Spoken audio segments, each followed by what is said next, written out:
Buenas noches, bienvenidos a una nueva entrega de Toque Final. Esta es la mejor forma de concluir una semana lo mejor edificado posible sobre los acontecimientos más importantes del país y del mundo. Hemos observado cómo pues ha concluido, entre comillas, porque es un caso que sigue abierto, el tema de la desaparición de la joven estadounidense, pero de origen hindú,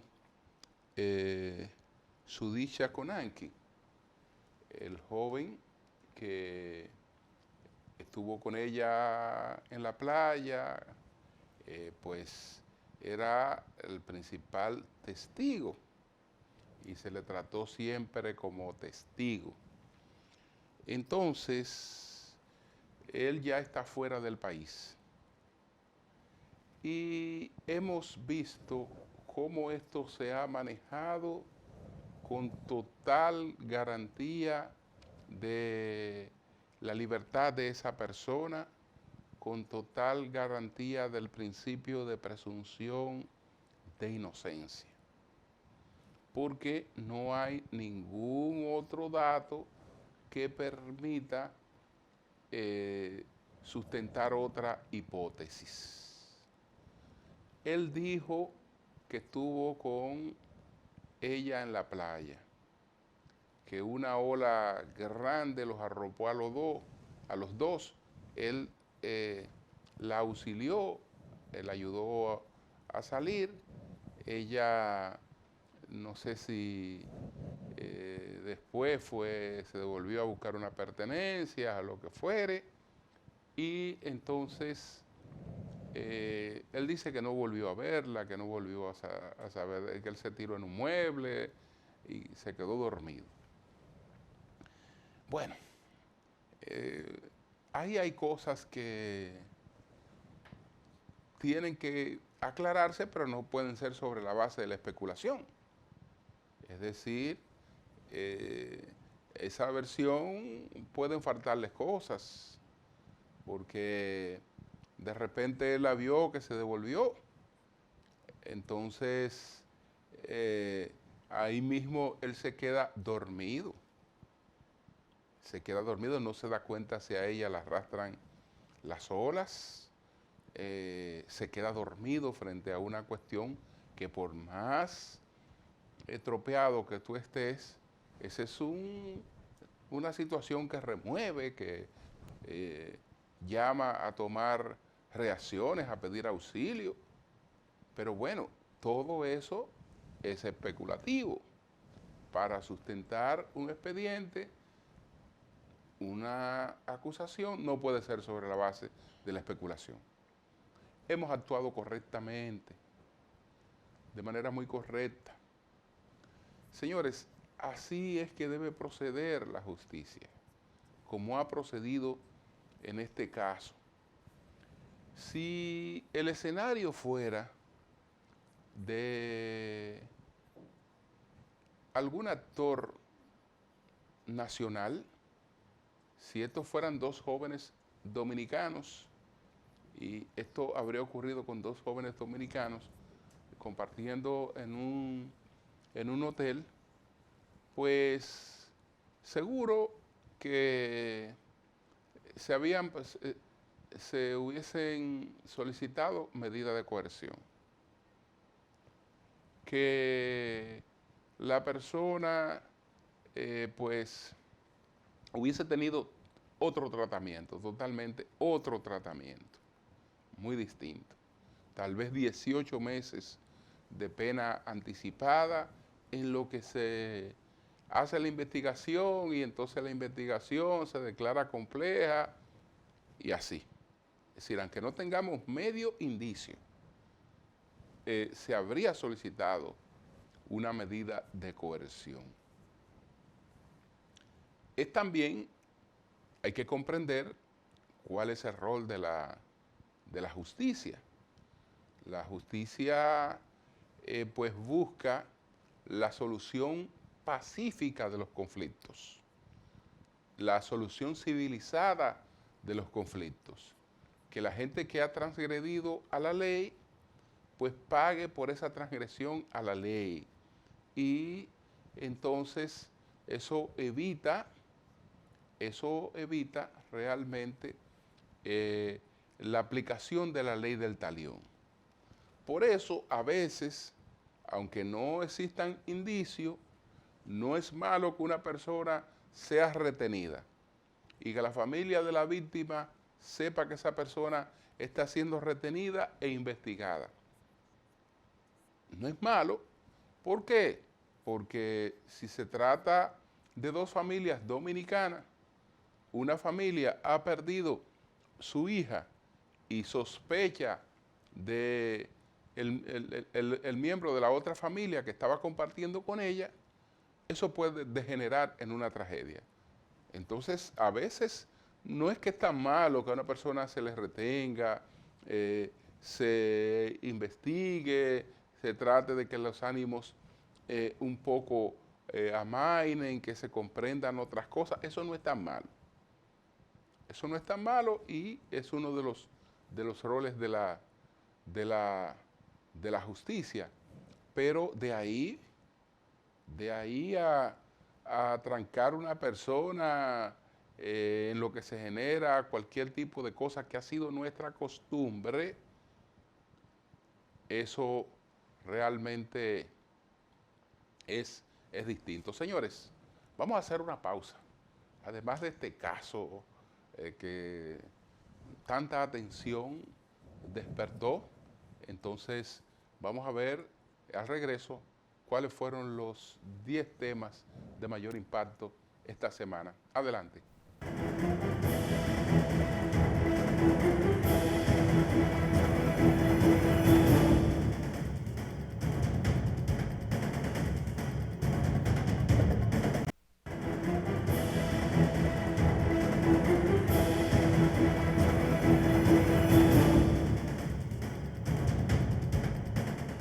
Esta semana fue la conmemoración del 181 aniversario de la batalla del 19 de marzo. La batalla que selló nuestra declaratoria de independencia. Porque tan pronto se produjo esa declaratoria, esa proclamación, Haití envió un mensaje totalmente intimidatorio. O ustedes echan eso hacia atrás o van a pagar las consecuencias. Como los dominicanos no echaron la declaratoria hacia atrás, el presidente Charles Gerard se tiró sobre República Dominicana con 30.000 hombres. 2 columnas que entraron por el sur de la República y una que entró por el norte. Él venía en la que entró por el sur de la República, que venía por las matas de Farfán, y entonces el general Sufrón venía por la que entró por Neiva, y se iban a juntar en Asua, y para allá salió a esperarlo con 30.000, con unos 3.000 hombres, solo armados con el corazón, con el deseo de darlo todo por su patria, mal vestido, harapiento. Con 3.000 hombres lo esperó allí Pedro Santana, y en el primer enfrentamiento los paró en seco. Y de manera sorpresiva, los dominicanos salieron airosos de ese primer enfrentamiento. Pero como era un ejército de 20.000 hombres el que estaba ahí, que cuando atacó Gerald todavía no había llegado Sufrón, el general Santana sabía que no podía permanecer ahí porque Asua no tenía las condiciones para una resistencia apropiada. Era un pueblo de bojío, de tejamaní, que con un tizón se prendía. Entonces, él produjo un repliegue estratégico hacia Sabanagüey. Pero las rutas, las dos rutas por las que los haitianos pudieran avanzar quedaron totalmente selladas y la invasión se convirtió en un fracaso porque Gerard y sus 20.000 hombres se tuvieron que quedar estancados en Asua hasta que una serie de acontecimientos, incluso el propio derrocamiento de ese presidente haitiano por el fracaso, se produjo, y lo que se produjo el 19 impactó también en los resultados de la batalla del 30 de marzo.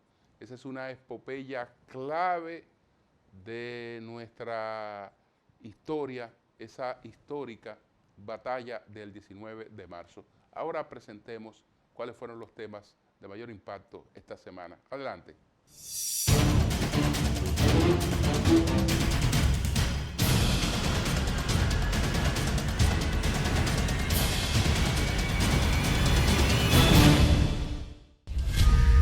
Los padres de la joven Sudishka Konanki, desaparecida el pasado 6 de marzo en un hotel de Punta Cana, solicitaron formalmente a la Policía Nacional la declaración legal del fallecimiento de su hija. Una carta dirigida a la Policía Nacional expresaron con profunda tristeza y pesar que están haciendo las paces con el hecho de que su hija se ahogó. En la misiva dirigida a las autoridades, los padres expresan su confianza en las investigaciones en curso y destacan que la última persona vista con Sudishka ha cooperado plenamente con las pesquisas. Asimismo, señalan que hasta el momento no se ha encontrado evidencia de que exista un juego sucio. En tanto, el juez Edwin Serijo de la Cámara Penal de Primera Instancia de la provincia La Altagracia acogió el habeas corpus preventivo sometido por Joshua Steven Reed, identificado como persona de interés en el caso de Sudishka Konanki. Con esta decisión, el juez dispuso que Reed pueda circular libremente en el territorio dominicano, ya que es considerado testigo, por lo que no hay necesidad de vigilarlo ni de coartarle su libertad. De acuerdo con informaciones, Reed salió del país a través de un vuelo con dirección a Puerto Rico en el Aeropuerto Internacional de las Américas. Más de 2 semanas después de su desaparición en una playa privada de un hotel en la conocida región turística de Punta Cana, se sigue sin noticias sobre la ubicación de la joven turista indo-estadounidense Sudishka Konanki.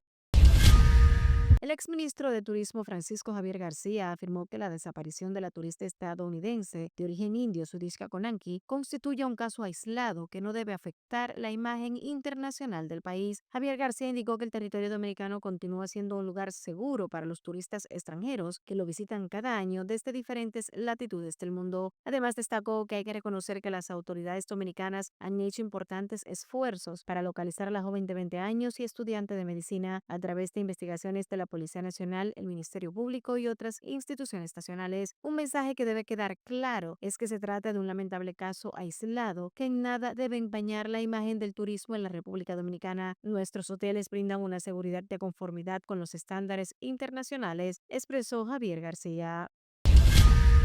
Las juezas del Segundo Tribunal Colegiado del Distrito Nacional rechazaron la solicitud de extinción de la acción penal presentada por la defensa de Alexis y Magali Medina en el caso Antipulpo. Las juezas argumentaron que no están dadas las condiciones para el tribunal disponer la extinción del proceso. El tribunal adoptó la decisión tras evaluar los argumentos y el comportamiento de todas las partes involucradas en el proceso judicial. Asimismo, el tribunal ordenó la continuación del juicio de fondo seguido a los involucrados, señalando que el mismo es susceptible de recurso de apelación si así lo requieren las partes. Se había solicitado al tribunal declarar la extinción de la acción penal por haber vencido el plazo de 4 años que establece la ley, ya que este inició el 6 de diciembre de 2020. El proceso ya lleva 4 años y 3 meses.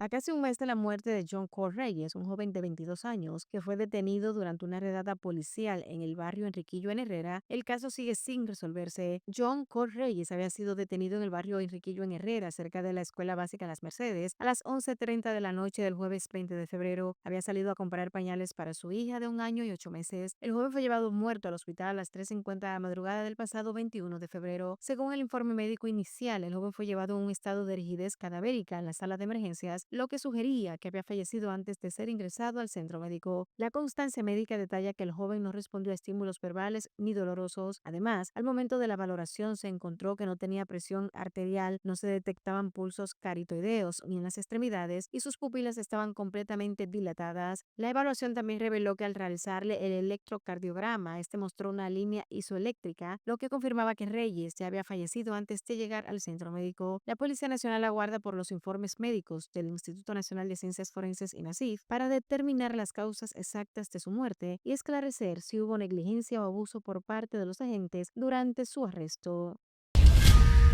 Varios factores se conjugaron para que se produjera el lamentable homicidio-suicidio en el sector Las Praderas en el Distrito Nacional, cuyos fallecidos son el exalcalde de Tireo Franklin Gilberto Suriel Quesada y su amigo de infancia el abogado Edward Antonio Victoriano Almanzar. Suriel Quesada, de 54 años, se presentó a la oficina del abogado Victoriano Almanzar haciéndole varios disparos mortales. Luego, el homicida tomó la decisión de suicidarse. Según informaciones preliminares, Suriel y Almanzar eran socios de una agroveterinaria. La relación de hermandad entre ambos nació desde que eran niños porque ambos crecieron en Tireo, provincia de La Vega. El exalcalde se estaba divorciando y su amigo también era su abogado y aparentemente lo traicionó. Hasta el momento las autoridades no han revelado el motivo detrás de este trágico suceso, mientras avanzan las investigaciones para esclarecer lo sucedido. Los accidentes de tránsito en el país continúan en un preocupante ascenso, provocando cientos de lesiones y decenas de muertes cada semana, sin que pareciera haber medidas que pudieran poner un alto a estas tragedias. El pasado fin de semana estuvo marcado por la muerte de al menos 9 personas debido a varios accidentes de tránsito que se registraron en distintas provincias. El domingo 16 de marzo, Harley Rafael Gutiérrez, de 23 años, falleció tras colisionar su motocicleta contra un automóvil en el Boulevard Manolo Tavares Justo, mientras Eileen Coplin perdió la vida el sábado 15 de marzo, después de ser atropellada por un vehículo cuyos ocupantes la abandonaron en las afueras de la ciudad. Asimismo, en la madrugada del domingo 16 de marzo, Daniel Alejandro Carrera Arias, de 20 años, murió tras deslizarse la motocicleta que conducía en la autopista 6 de noviembre frente al Club Palace. De igual forma, un agente de la policía falleció el domingo 16 de marzo al perder el control de su motocicleta y caer desde un elevado en Villamella. De igual forma, un accidente ocurrió en la carretera principal de Ubero Alto, donde un minibús y un autobús colisionaron. Como resultado, una persona perdió la vida en el lugar, mientras que 2 más fueron trasladadas a centros de salud cercanos con lesiones. El segundo accidente de mayor gravedad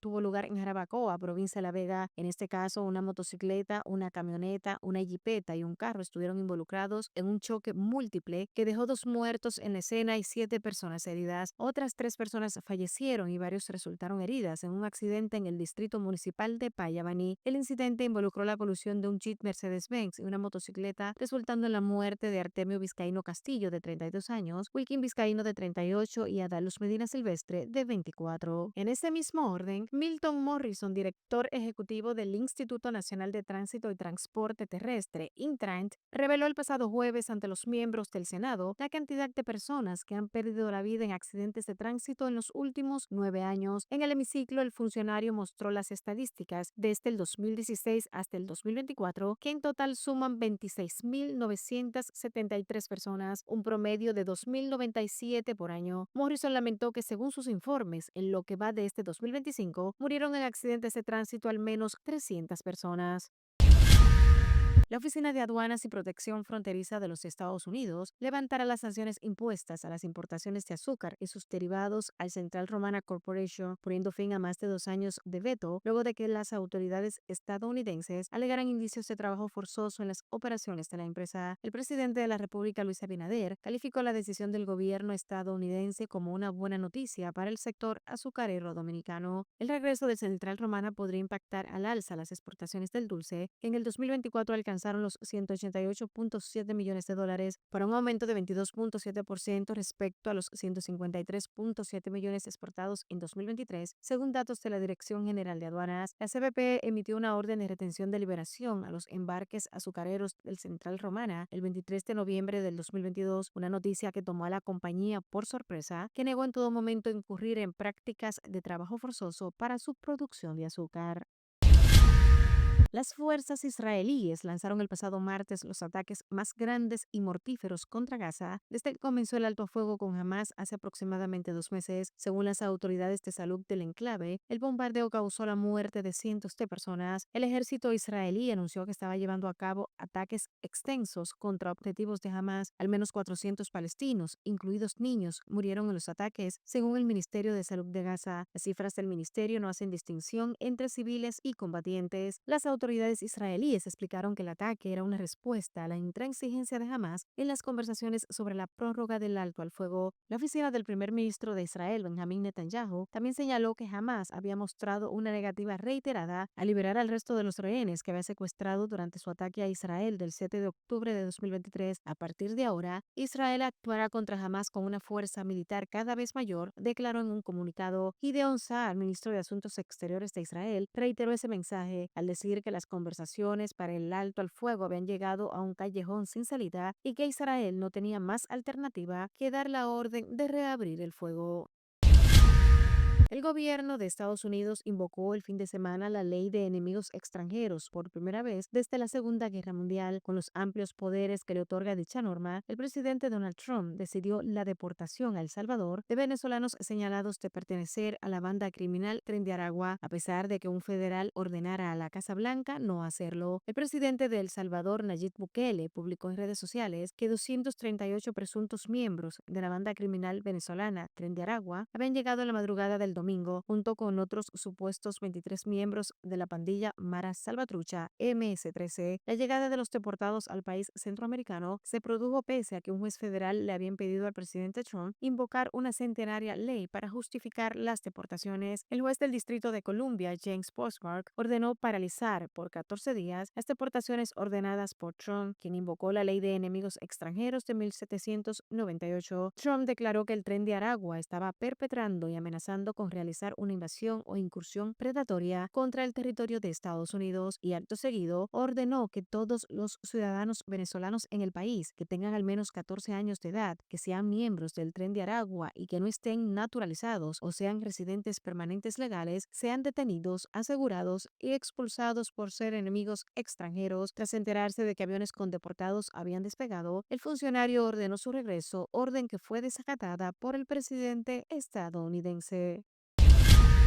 Finalmente, 140 años después de que Francia le entregara como regalo la Estatua de la Libertad a Estados Unidos, el legislador francés de centro izquierda, Raphaël Glucksmann, reclamó que deberían devolver el presente al señalar que el país norteamericano la desprecia y que estará mejor en casa. El planteo del legislador llegó en medio de una creciente tensión entre Estados Unidos y Europa ante el cambio de postura de la administración de Donald Trump frente al conflicto en Ucrania. A su vez, cuestionó los recortes presupuestarios que afectaron a universidades y centros de investigación. Vamos a decir a los estadounidenses que han optado por ponerse del lado de los tiranos, a los estadounidenses que despidieron a investigadores por exigir libertad científica, devuélvannos la Estatua de la Libertad, apuntó Glucksmann. En ese sentido, agregó, te la regalamos, pero parece que la desprecias, así que estará mejor de vuelta en casa. El legislador enfatizó que las políticas de la administración norteamericana representan un cambio en los valores que Estados Unidos solía representar, como la libertad de pensamiento, el respeto al conocimiento y la apertura intelectual. Fue por ello que consideró que el símbolo que representa la Estatua de la Libertad ya no se puede ver reflejado en el país norteamericano.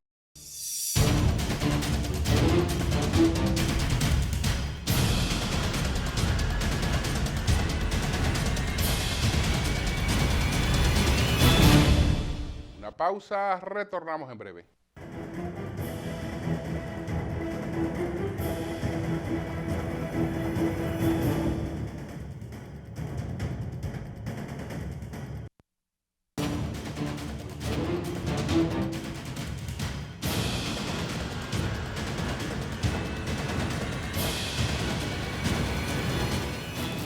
Bueno, señores, es producto de la globalización, también es producto de las revoluciones tecnológicas o de la revolución tecnológica, el hecho de que antes cualquier incidencia internacional que no se tratara de un hecho mayor como el ataque a las Torres Gemelas, el inicio de una guerra, eran, si no eran acontecimientos de esa naturaleza, tenían una presencia marginal en el comentario de los medios de comunicación, porque siempre tenemos que prestar mayor atención a los temas locales, a los temas nacionales.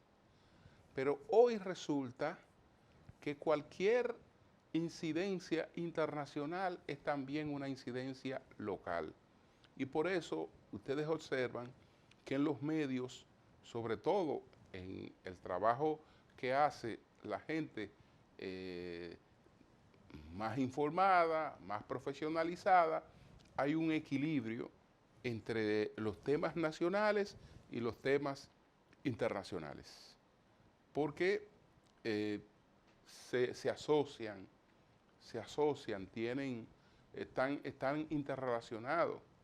Si Donald Trump tiene hoy una guerra de aranceles, esa guerra de aranceles no ha tocado a la República Dominicana, pero la va a tocar, no porque se dispongan aranceles directos contra la República Dominicana, no es necesario que se dispongan aranceles directos contra la República Dominicana para que esa guerra nos toque.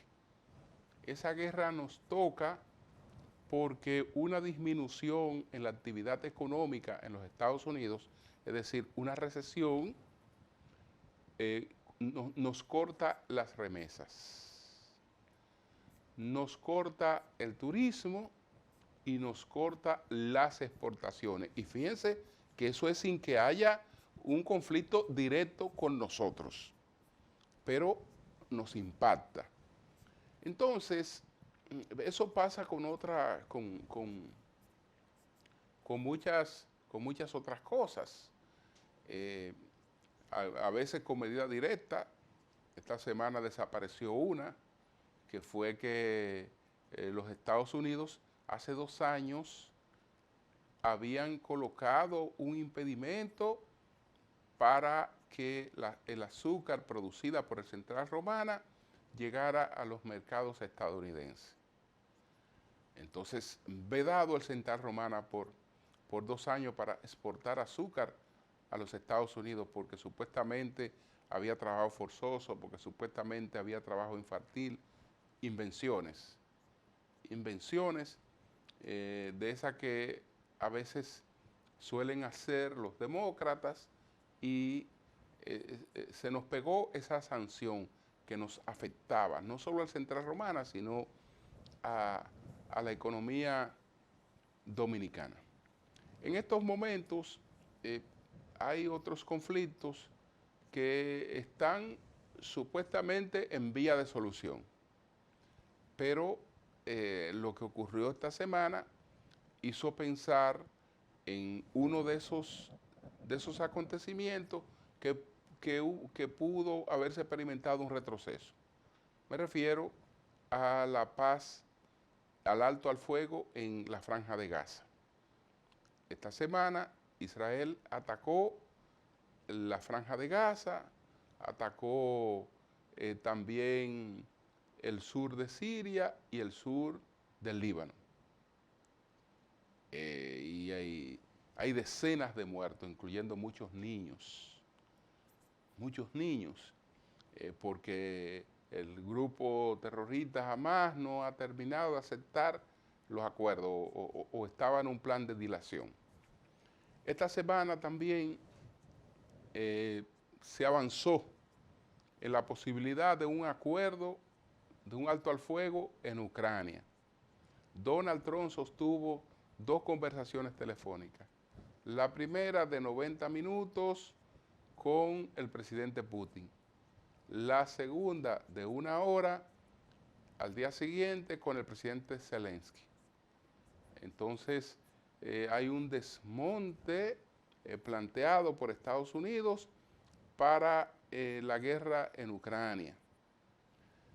Trump incluyó un nuevo pedido a Ucrania, porque ya además de facturarle el 50% de las riquezas naturales de Ucrania para pagar la ayuda que Estados Unidos le ha brindado a Ucrania en la guerra, ahora también le ha pedido a Ucrania que para que se garantice que Rusia no ataque sus generadoras eléctricas, pues que esas pasen a manos de Estados Unidos. Son generadoras nucleares y por cierto son generadoras rusas. Entonces, Zelensky está negociando en desventaja.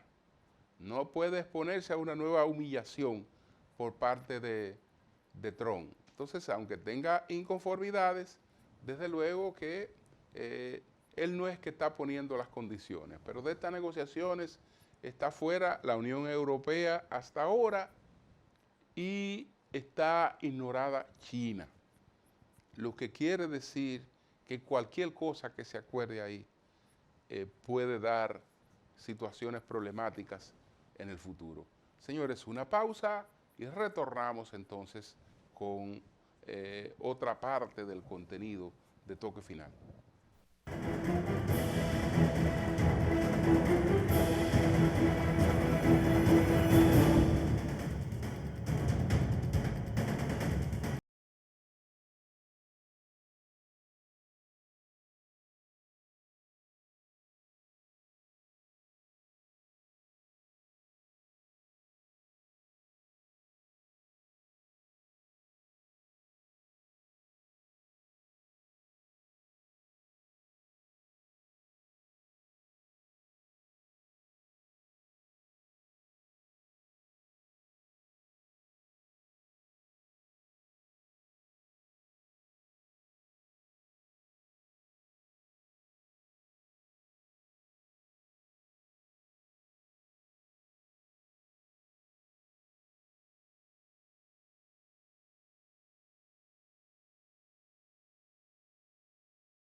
¿Cuál será el estatus jurídico del caso de la estadounidense desaparecida en nuestro país si no se localizara su cadáver o no apareciera ella? ¿Qué pasa?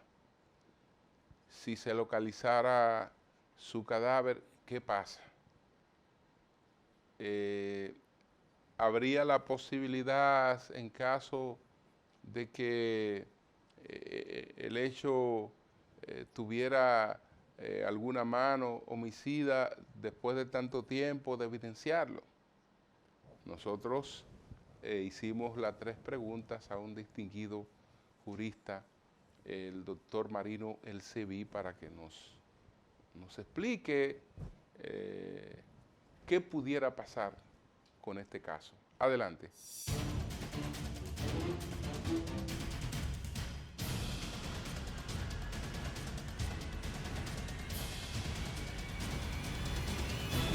¿Qué pasaría con el caso de la desaparición de la joven estadounidense Zudishka Konansky hasta que no sea localizado su cuerpo o se tenga una hipótesis firme sobre su desaparición? ¿Puede postergarse de manera indefinida el impedimento de salida contra el joven Joshua Steven Ribe, la persona en la que ella salió a la playa la madrugada de su desaparición?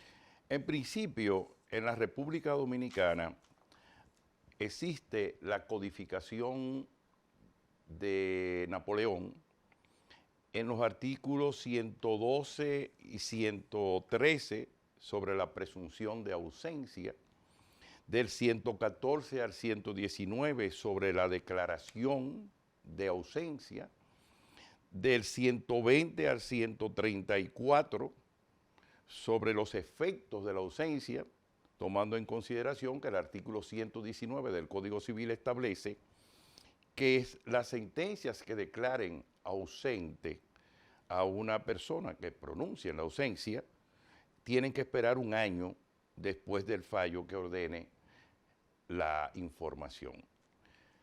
Más adelante, los artículos 135 al 138 del Código Civil establecen los efectos de la ausencia relativos a los derechos eventuales que le corresponden a las personas que son ausentes.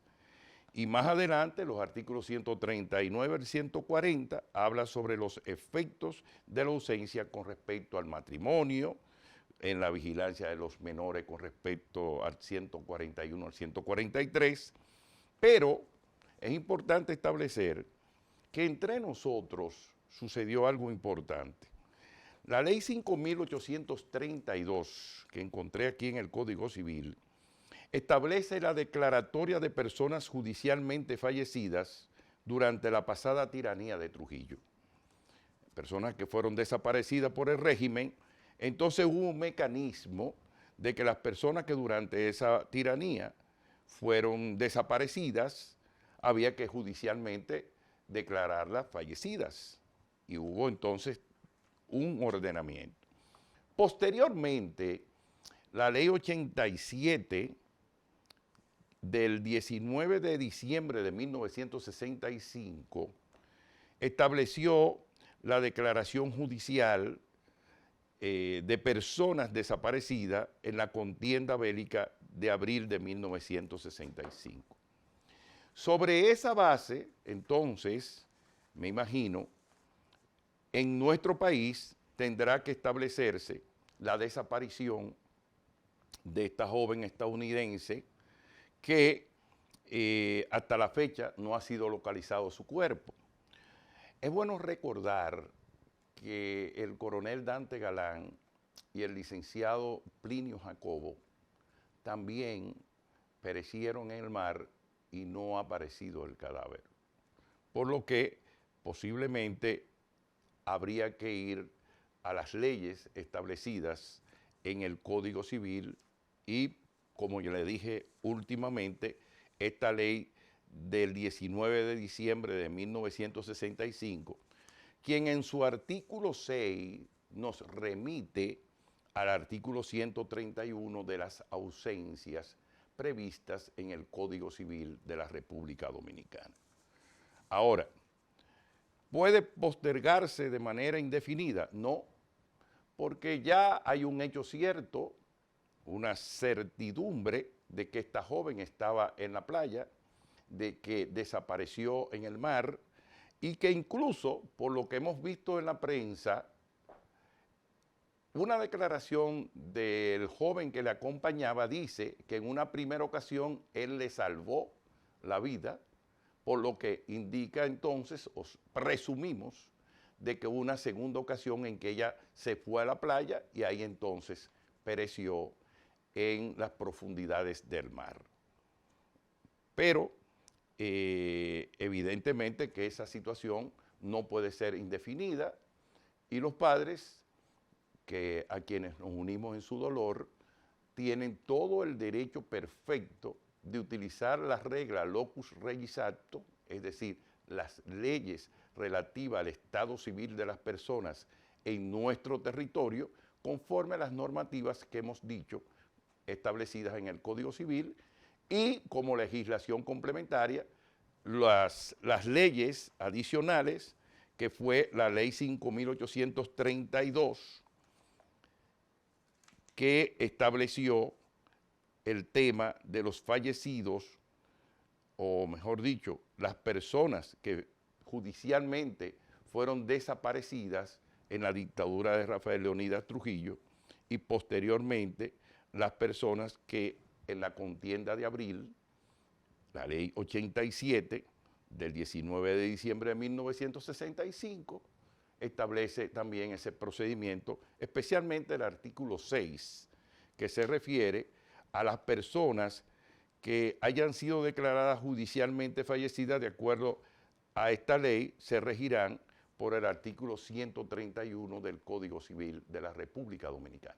Que pudieran estar persiguiendo sus padres al solicitar a las autoridades policiales que la declaren muerta sin haber localizado su cadáver, en caso de que no haya pruebas para establecer responsabilidades penales, ¿pudieran hacerse reclamos civiles? Es En principio, eso ya estaría en la intimidad de los padres, procurar un resarcimiento por alguna imprudencia o negligencia del hotel, pero ya eso habría que verlo, porque también hay lo que se llama en la responsabilidad civil de Massó y Thun, sobre todo, la responsabilidad por el hecho propio. Es la falta exclusiva de la víctima. Si una persona se va al mar y no sabe nadar y en un momento de enloquecimiento o de confusión o de turbación decide tirarse al mar, entonces posiblemente se pudiera hablar también de la falta exclusiva de la víctima. Pero ya eso es un aspecto civil que tendrán que resolver los jueces en su momento. ¿Ha observado la diferencia con la que ha actuado el Ministerio Público en este caso en relación con el primer sujeto de investigación? De haber sido un dominicano, el interrogado se habría salvado de una coerción de 18 meses en lo que se esclarece el caso. Mire, yo estaba mirando y traje mi código de procedimiento penal. Resulta que el artículo 275 del Código Procesal Penal prevé que cuando en el primer momento de una investigación de un hecho no sea posible individualizar al autor, al cómplice o a los testigos, y se deba proceder con urgencia, como fue el caso de la especie, para no perjudicar la averiguación de la verdad, porque lo que se busca es la verdad, qué pasó a esta joven.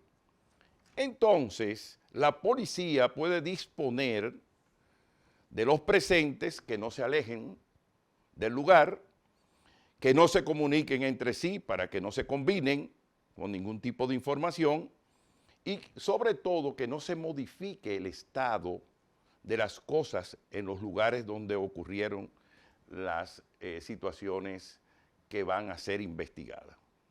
Pero dice ese artículo 275, en la parte final, leemos, esa medida no puede exceder el plazo de 6 horas. Resulta que este joven fue casi por 12 días sometido a esa medida precautoria del artículo 275 del Código Procesal Penal. No había una denuncia en su contra, el conocimiento directo de la policía y los trámites fueron establecidos al procurador fiscal conforme al artículo 273 del Código Procesal Penal.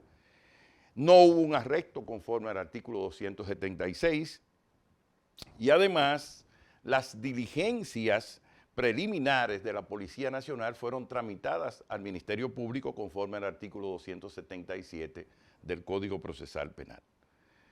En esa investigación preliminar que ha hecho el Ministerio Público, parece ser, conforme al artículo 279, que va a primar los criterios establecidos en el archivo de los expedientes.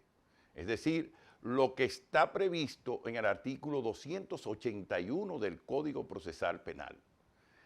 En los numerales 1, por ejemplo, cuando no existe suficiente elemento para verificar la ocurrencia de un hecho criminal.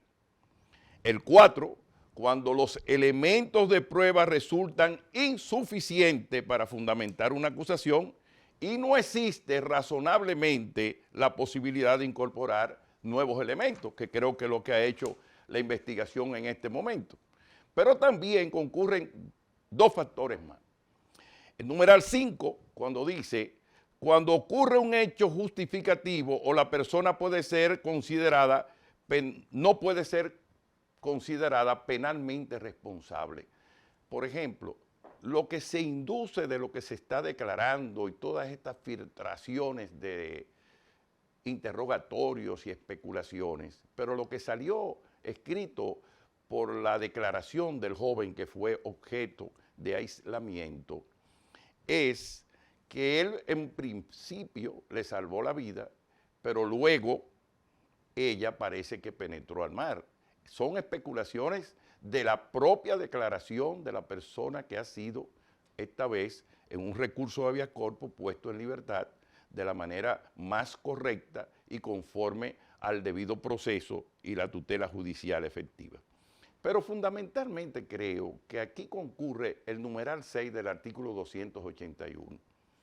Es manifiesto que el hecho no constituye una infracción penal porque, por una razón muy sencilla, el joven se ha constatado y se ha visualizado, porque hasta eso lo han puesto en los periódicos y en la televisión, las escenas donde él participó y donde él estuvo esa noche en la playa.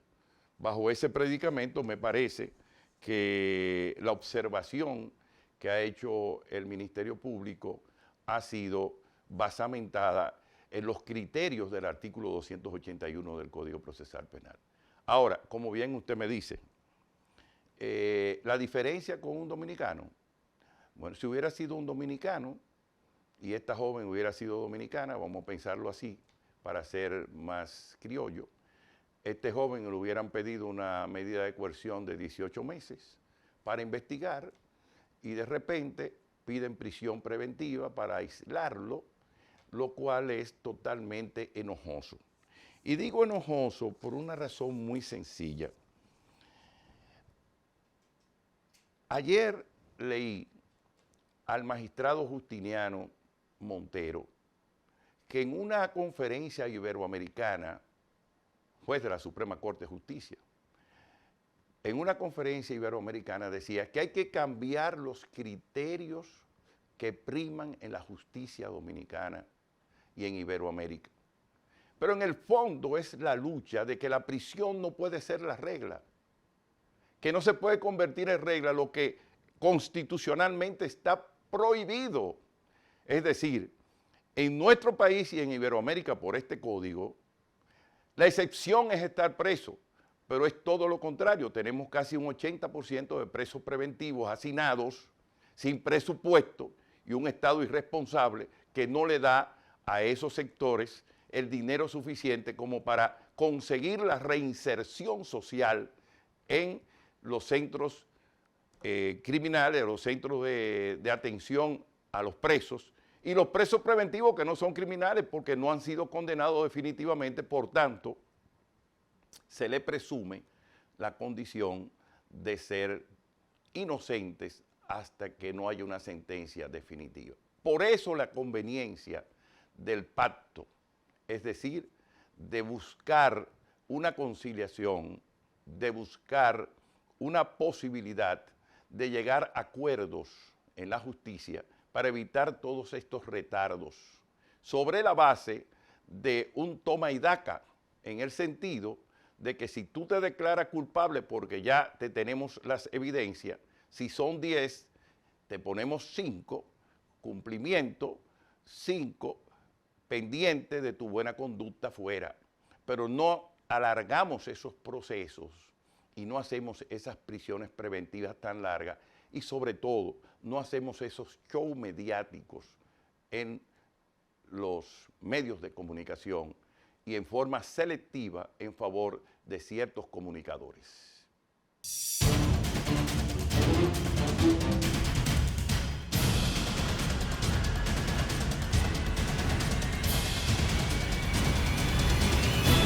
Pausa, retornamos en breve.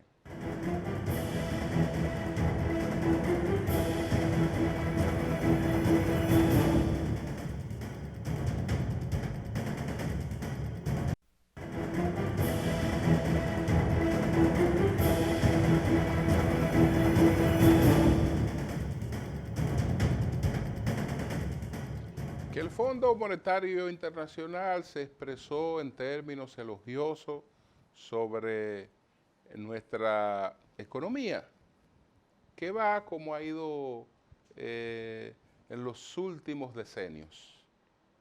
Bien, una economía resiliente, una economía con capacidad de crecimiento, etc. Lo único que lo que se presentó fueron solo los elogios del fondo. Y el fondo no viene solamente a elogiar, porque el fondo viene a la República Dominicana no porque le interese la economía dominicana, ni cómo viven, ni cómo están los dominicanos. El fondo viene aquí o va a cualquier país para vigilar si ese país está en condiciones de cumplir con sus compromisos internacionales. Y si es así, además de esos elogios, seguro que el fondo también expresó algunas preocupaciones, porque un país que tiene el 34% de sus ingresos fiscales comprometido con el pago de deuda, pues evidentemente que hay una campanita que está sonando. Hay una campanita que está sonando, que si de 422.000 millones de pesos que tiene que buscar para pagar la deuda el año próximo, 293.000 son nada más de intereses, ahí hay una campanita que está sonando, porque 38% de los ingresos fiscales, pues, para la deuda. ¿Qué queda para los otros compromisos? Porque hay compromisos fijos, corrientes, etcétera. Prácticamente la posibilidad de inversión que descansa en préstamo, y entonces más préstamo es más compromiso de deuda, es un camino que ya va prendiendo ciertas alarmas. Y estoy seguro que el fondo también eso lo vio, aunque no se dijera. Buenas noches.